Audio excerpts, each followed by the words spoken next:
பொது வெளிக்கு அரசியல் பேச வந்துட்டா நம்முடைய கருத்துக்கள் சிலருக்கு ஒத்து போகும், சிலருக்கு ஒத்து போகாது. ஆனால் ஒன்றே ஒன்று தான் ரொம்ப ரொம்ப முக்கியம். உண்மையை பேசணும்.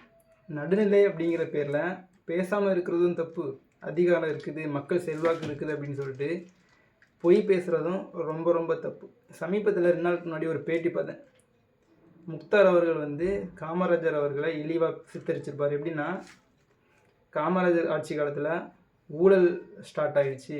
காமராஜர் சாதி பார்த்து தன் சாதி சார்ந்த சமூகத்திற்கு ஒரு பாரபட்சமாக செயல்பட்டார் அப்படிங்கிற மாதிரி பேசியிருப்பார். இப்போ இன்றைய தலைமுறை மக்கள் உள்ளங்கையில் உலகத்தை வச்சுருக்கிறான். எல்லா விஷயத்தையுமே பார்த்து தெரிஞ்சுக்கிறான், படித்து தெரிஞ்சுக்கிறான், கேட்டு தெரிஞ்சுக்கிறான். அப்படிப்பட்ட சமயத்தில் இப்படி காமராஜர் மேலே ஒரு அவதூறு சேட்டை அள்ளி தெளிக்கிறதுக்கு என்ன காரணம்? இன்றைக்கும் தொடங்கப்படக்கூடிய கட்சிகள் காமராஜர் மாதிரியான ஒரு ஆட்சியை கொடுக்கணும் அப்படின்னு ஆசைப்படுறாங்க. ஏன்னா காமராஜர் அப்படிங்கிற ஒரு தலைவன், அந்த தலைவனுக்குடைய ஆளுமை அந்த விதத்தில் இங்கே ரியாக்ட் ஆகிருக்குது. காமராஜரை கல்வி கண் திறந்தவர், கிங் மேக்கர் அப்படின்னு சொல்கிறோம் அப்படின்னா சும்மா பொதுவாக சொல்லலை. கையில் ஆட்சி அதிகாரம் இருந்தால் என்னென்ன பண்ணலாம் அப்படிங்கிறது ஒரு மிகச்சிறந்த உதாரணம் ஐயா காமராஜர் அவர்கள் தான். இன்றைக்கி மதுக்கடையை மூடணும் அப்படின்னு சொல்லிட்டு மக்கள் சொல்கிறாங்க. அதெல்லாம் முடியாதுங்க, ஆட்சியாளர் சொல்கிறாங்க. அதை மூடியாச்சுன்னா மக்கள் திணறிடுவாங்க அப்படின்னு ஒரு ஸ்டேட்மெண்ட் வைக்கிறாங்க. இதே மாதிரி தான் காமராஜர் ஆட்சி காலத்துலேயும் இதெல்லாம் சாத்தியமா அப்படின்னு கேட்கக்கூடிய சமயத்தில் சாத்தியம்தான் அப்படின்னு செஞ்சு உறுதிப்படுத்தினவர் ஐயா காமராஜர். 14,000 பள்ளிக்கூடங்களுக்கு மேலே கட்டியிருக்காரு, 16 அணைகளை கட்டியிருக்கிறாரு.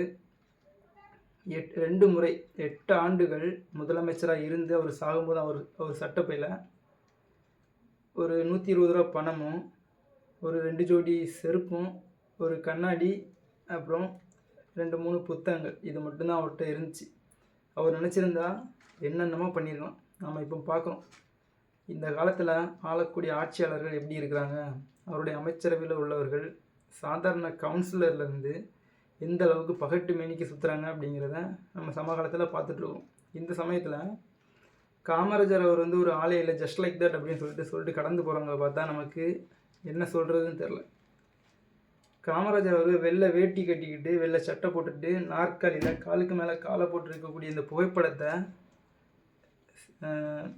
சமூக வலைதளங்களில் பார்த்தாலோ இல்லைன்னா செய்தித்தாளில் பார்த்தாலோ மிகப்பெரிய மரியாதை வரும். அதே போல் தான் நம்ம சாலைகளில் பயணிக்கிறோம், இடுப்பில் ஒரு கையை வச்சுக்கிட்டு ஒரு கை கீழே போட்டுக்கிட்டு அப்படி நங்குற மாதிரி நிற்பார். அந்த சிலையை பார்க்கும்போது உள்ளத்துக்குள்ளே அப்படி ஒரு மதிப்பு வரும்.